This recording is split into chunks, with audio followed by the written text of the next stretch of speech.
Hey everybody, welcome back to Airsoftology Mondays, the show that answers your questions, helps you out in a pinch, and also has a wild Dayton. I'm your host, Jonathan Higgs, and this is Dayton from House Gamers. Nice to see you guys. Good to meet some of you. Yes, well, meet up there on the other side of the camera. No, but you have a different set of fans, and I like to make that connection. Yes. You got to make that connection. You do. It's all about that first few seconds. And then maybe later you guys can exchange phone numbers. They say you need to do something to catch someone's attention in like the first 10 seconds of talking to them to really get them to stay. So just 10 seconds, something crazy. So just something wild. Done. Okay, now there we're we here. Go. Welcome. See, welcome. So if you guys, this is going to be a fun show. Every time we have a guest on, it's always so fun. All right, so anyway, guys, welcome to the Monday show. It's a Q&A show if it's your first time here. How it works is simple. Put your question in the comment section below, vote up your favorites, and we'll get them on the next show, and I read all of them, or most of them, or most all of them within the week, so the next week. So if you guys ask questions every single week, I will try to get the next one on. Before we jump into questions with Dayton, I'm going to grill him with all of your questions. In fact, I'm doing it with a sheet of paper this time, which is different than what I normally do. I want to tell you guys, shameless self-promotion time, new patches, and if I can cover his face up and give it a focus. There we go. These are the Happy Camper patches. I will probably have an image pop up over his face, large, to cover him up, just to show you. Happy Camper patches are in the store. These are the new PVC patches. I have the brown ones, which are kind of the go-to ones, and then I have a limited edition yellow and black. There are only 25 pieces of this. Once they are sold, they are gone forever. So just want to heads up, they're in the store right now. If you guys want to pick up some new patches, I've got them out there. It's the newest design.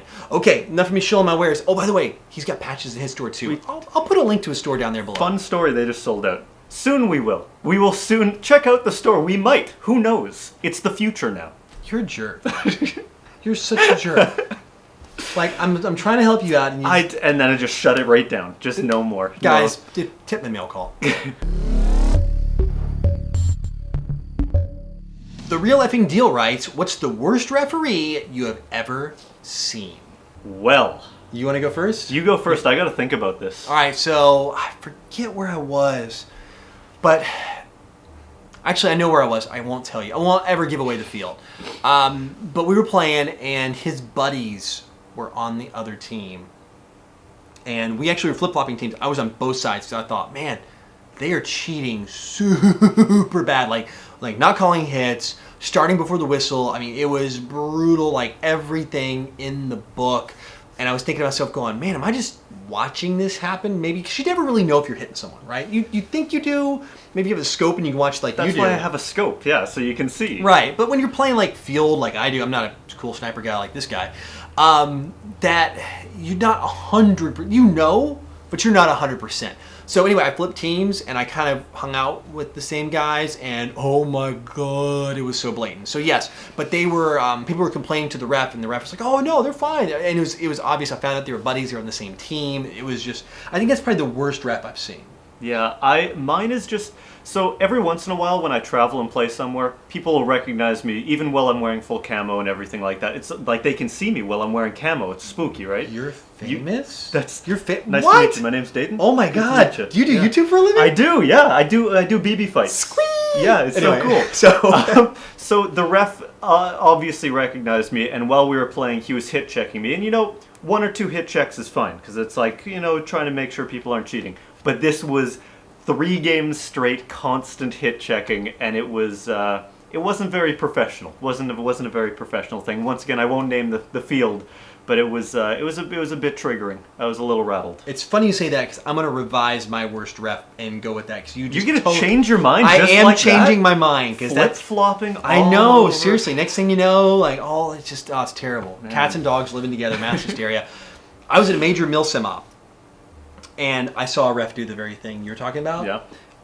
But instead of just hit checking someone, it was on a guy that I was on my team. He is not a YouTube personality. Nobody like in your case. Just to get him out, or like no. It was a big firefight in a milsim event. So I mean, I've seen like people hit checking people like a pistol or whatever in like fields. Mm-hmm. I've seen that happen. I don't like the practice personally at all. I think it's kind of crummy. It takes you out of the element. But anyway, this guy literally 10 feet away, point blanked the dude in the face to hit check him. But what if it wasn't accidental? It was, I mean, like boom, point blank.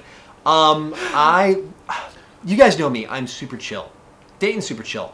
I bit my tongue. I didn't say anything. I was fuming hot. Man. So, yeah. I wouldn't shoot someone that far away in the face, like in gameplay. And it's milsim. We're not talking about full face pro. Holy. Yeah, it was a bleeder. That's no good. From a rep. That's no. But if he didn't call that, then that would have been the he was best. I wanted to go to the actual event promoters and talk, but it wasn't my place. But you know, I don't know what happened out of it. But yes, that happened at one. I thought it was terrible. It was not a rep I had ever seen at one of these big Milsim events before. I think the power just went to that person's head. Who knows? So anyway, I digress. That is it. And the BBs went to the other guy's head. Oh, whoa! Carlos Fernandez writes, "Hey Jonathan, look to sell an airsoft gun on eBay or something. Just not sure how to sell it or what the best place. And like, what are the rules for that?" I don't know what it's like for you. Do you guys have Craigslist in the US? Yes, we do. Yeah.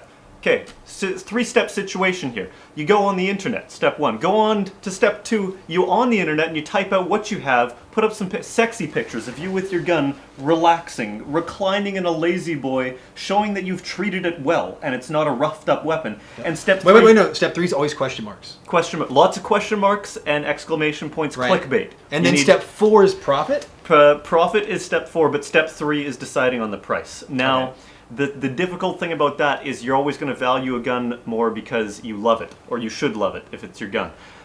You really gotta, if you're selling stuff secondhand, the biggest thing that I always see is people super highly value their gun, and for some reason every gun sold is a special edition. Wait, or upgraded. Upgraded. Or special edition. So when I read upgraded, I mean you've opened it up and you broke all the parts inside, and now it's not. No, those are upgrades. So, you don't need the spring or I get the so Sears. confused. I get so confused with that. Yeah. So yeah, like me when I sell, it's like I do. It's like I used to have sales around that. I call it Higgs half price sales. That's what I call them. The Higgs half price sale. I would take retail price, cut it in half, and I would get rid of like old review guns or guns I've used. No more than half price. That's pretty aggressive, but I wouldn't sell it any more than 75% of original retail, and that's where I would start. You're probably looking at 60 to 75%. Unless it really is like some collectible first generation gas blowback, brand new in the box, fantastic thing. You know, KSC TMP, the original with the stock and all that. That's still brand new mint packaging. Craigslist is good. Yeah. eBay does work. You'll need to open up a seller's account and go through the process. Just step by step. Normally list it. Just make sure you list that it's a airsoft gun clearly, and you're fine. You cannot use Facebook. That is a big no-no now for selling. And then there is that app. I've never used it. I'm not promoting them. They don't pay me. Hop Up. It's a new app to help sell guns. So that would work too. It's an app that's designed. I have seen a lot of people promoting it. Again, I've never used it. I have no. Check it out and see. Maybe. Have you heard of Kijiji? I keep hearing that everywhere, and I don't know. It might not even be a website to sell stuff on, but I keep seeing like people like trading and selling on Kijiji. I see like stuff all the time. There's tons of apps that you can sell stuff locally too. Go just search it. My vote would be that one that I said, Craigslist, and yours. The Hop Up app. Hop Up app. There we go. Sai158 writes, "Hey John from Sweden here. Love the Chan. My question, is there a way to convert snipers for lefties? Is there anyone that is good for lefties?" I think this is probably your territory if you want to talk about snipers. Yes. Yeah, it's totally me because that's what I do all the time is run a sniper channel. Gameplay. Yeah, that's what I do. So I'll field this one if it's okay with you. You know what? I think we're probably maybe. I'll take the steering wheel here. Yeah, drive. Converting for lefties is going to take a lot of fandanglement. There are some kits that you can buy to convert things to lefties. The biggest problem is going to be the stock. And for a lot of different guns, you're going to have to do a lot of different things. If you have like a wood stock, it's as easy as filing down a new little groove and you're good to go. But for plastic stocks, you're going to have to cut it. And sometimes they are difficult to cut because there are certain types of reinforcement in the stock when you do it. So I would say learn to shoot opposite hand. That's one thing that I've practiced a lot, and I can actually cock a right-handed rifle on my left side pretty much just as well as I can cock it on my right side. Yeah, I don't know if the bolt conversion, there's a lot of stuff you'd have to do to convert it. I'm just in my brain thinking about all that. I think from the stock standpoint, your better bets would be something maybe along the lines of like an M40 that's pretty universal. Or get a DMR. Yeah, that too. But if you want to do a real sniping, if you want to be a sniper, I mean, I don't want to say it's impossible, but I'm sure they make a lefty bolt and a conversion kit, but yeah, it's going to be really tough. Either that, or if you say you're in the scenario where you want to upgrade your sniper and also make it lefty, what I would say is look into a gas system, like a Mancraft system or something like that. Or the new bolt, the Wolverine bolt. Yeah, because they take no effort whatsoever to use. So if you don't want to convert to being a left-handed sniper, then if you put in a gas system, it doesn't take any effort to do it with your left hand. Just reach over and that's actually a really good idea, because it'd be tough for me to pull the left one back. Good, see? Yeah. He might know a little bit about sniping. Problem solving with Dayton. LOL, I'm a Walrus Incorporated writes, if you were to shave your beard, would you use a chainsaw or an angle grinder? Babyface, you feel this one. Well, actually, Dayton is me from the past. Yeah, I haven't grown it yet. That is Jonathan pre-beard. This is Jonathan post-beard. So, angle grinder or chainsaw. I've tried the chainsaw approach. It just doesn't get a nice even coat on it. So out of those two, I'd say angle grinder, but I do prefer to go old school and use a hand hacksaw, because that's very bespoke. It's a little more hipster. I'm more of a hipster beer guy, so the hacksaw is more of my approach. Plus, if you go with a chainsaw, it's really dangerous. Can you imagine getting a little bit of gasoline on freshly cut skin? Then you got the exhaust. Yeah, like all the if it's a gas chainsaw, it's all in your house. After the blade makes a nice pass by your cheek and shaves it perfectly, because in Canada we just use chainsaws. That's right. Yeah, I keep forgetting. I just don't have the skill that Canadians the have gasoline on the freshly shaved, it's like aftershave. But isn't that like a super that's like cologne? It's a Canadian cologne, gasoline. Yeah. It's popular. Eau de petrol. Eau de petrol. Yeah.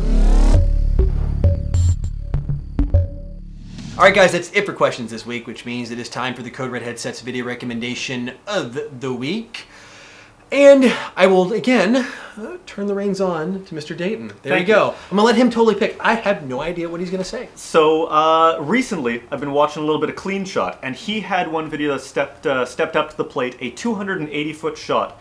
And it's at a level ground too. Getting those long distance shots without shooting from a difference in altitude is quite difficult, and I got to give him props for that shot. So go check it out. The link will be down. The link will be down in the description. In that box down below with the words, stuff, and the letters and the sentences. Go check it out. Give it a look. Give it a gander. There you go. Now you guys' recommendation. Check it out. In fact, I'm gonna go check it out. Go, because I haven't watched it. Go check it out. In fact, hit pause right now. Watch it. Come back. We're almost done. Okay, you're back. Welcome back. It's been a long time. All right. Anyway, guys, that's been it this week. I'm sure you're probably going, "Thank God it's over."